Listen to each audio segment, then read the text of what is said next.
I'm here to talk to you today about my experience walking blind in International Mall in Miami, Florida.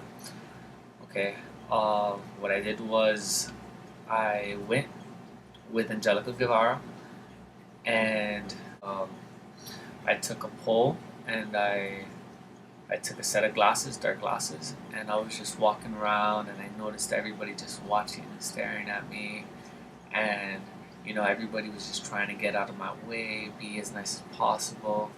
I went into the Gap, and at the Gap, I made pretend I needed ties, and I asked if they could show them to me. And they were very helpful, but at the same time, they were very scared that they could offend me, which was reasonable. When I left the parking lot, I noticed everybody would not stop staring at me, just thinking if this guy's really gonna go into the mall being blind, and that was kind of offensive. But that's reasonable as well because people are scared to change and just scared to see new things. As I was going through the mall, I went to a couple bathrooms, and it was pretty hard to stay focused and stay in key character, but I was able to do it, and as I did it, I noticed everybody just watching and just opening doors to get into the bathroom. Like just wondering how I live my life every day, and it, I wouldn't know what I would do if I was blind because just being blind for 1 hour showed me a lot. The way it's gonna affect how I interact with others is tremendous. I'm gonna try to be as kind as possible and not make them feel uncomfortable because I was just walking the mall for an hour and no one had no idea that I could see.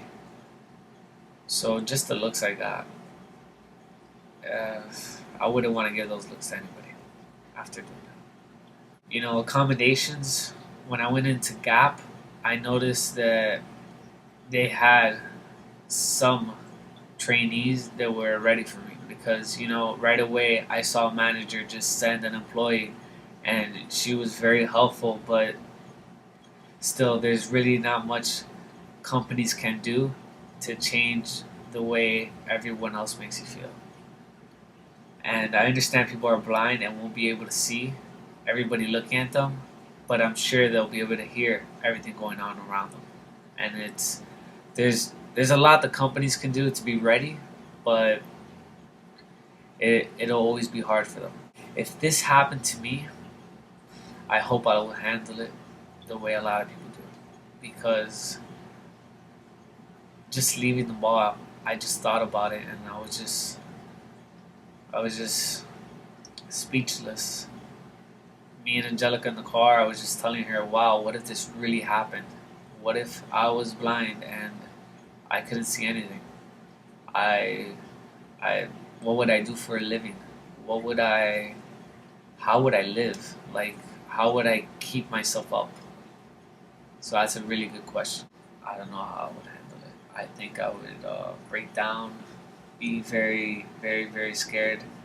If I just lost my vision, I wouldn't know what to do. Everything I do in life, I I use my eyes. Everything I wouldn't know how to live without using my eyes. Everything about me is in my eyes. I don't know how I would do sports or how I would go out. I don't know how I would be able to put on clothes, live life the same way. I wouldn't be able to handle it. I think the greater disability would be a physical one. Because if something was physically wrong, you would be so scared. You would be so worried how people thought of you.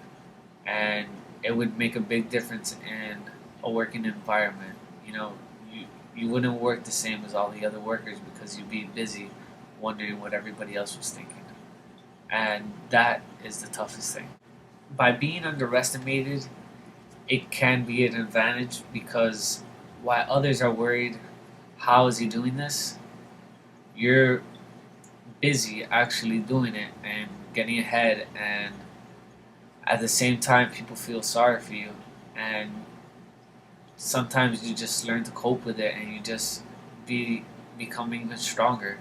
And when you're even stronger, no one can bring you down. And that's what I learned today.